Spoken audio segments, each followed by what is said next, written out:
Hello दोस्तों, मैं आकाश auto अपने YouTube channel all in one study में आपका स्वागत करता हूं। दोस्तों, आप कैसे हो? उम्मीद करता हूं आप सब अच्छे होंगे और आपको आज भाई दूज की हार्दिक बधाइयाँ, बहुत बहुत बधाइयाँ। आप सब अच्छे रहें, स्वस्थ रहें, ऐसी मैं ईश्वर से कामना करता हूँ। ठीक है, आज मैं आपके लिए हिंदी की क्लास लेके आया हूँ और उसमें देखते हैं हम कहाँ पर चल रहे थे, उससे आगे बढ़ेंगे। ठीक है, चलिए तो फिर चलते हैं। तो आज हमारा जो टॉपिक है वो है हिंदी भाषा का विकास क्रम। ठीक है, हिंदी भाषा का विकास क्रम।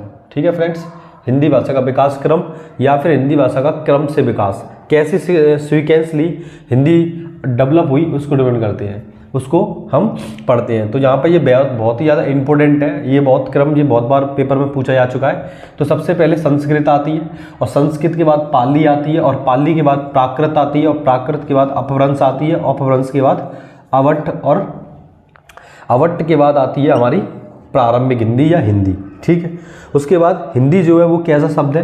तो दोस्तों, हिंदी जो है फारसी भाषा का शब्द है। ठीक है, तो जो आज ईरान कहा जाता है जो देश, वो पहले फारस कहा जाता था। उसके जो लोग थे वो क्या करते थे फ्रेंड्स, वो शाह को आ पढ़ते थे।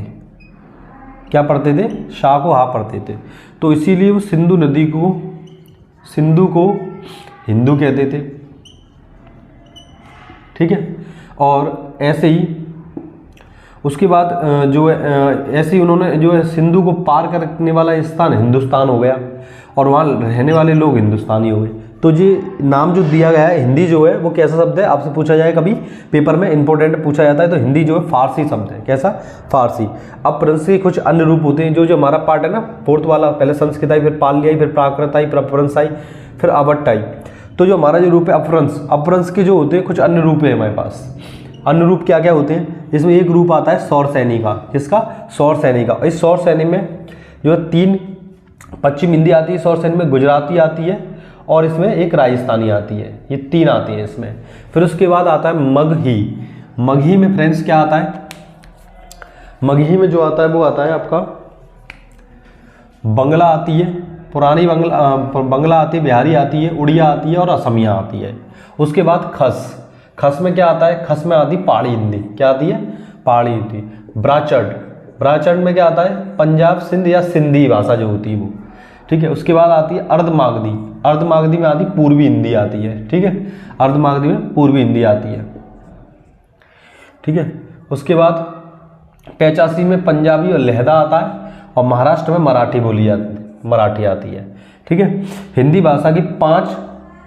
हिंदी की 5 उपभाषाएं, वेरी इंपॉर्टेंट क्वेश्चन, और 17 बोलियां हैं, वेरी इंपॉर्टेंट क्वेश्चन। ठीक है, तो फ्रेंड्स ये क्वेश्चन भी आपसे काफ़ी पूछा जाता है और ये अर्धमागधी पूर्वी हिंदी। तो आज के इस लेक्चर में मैंने आपको तो कुछ इंपॉर्टेंट चीज़ें बताई।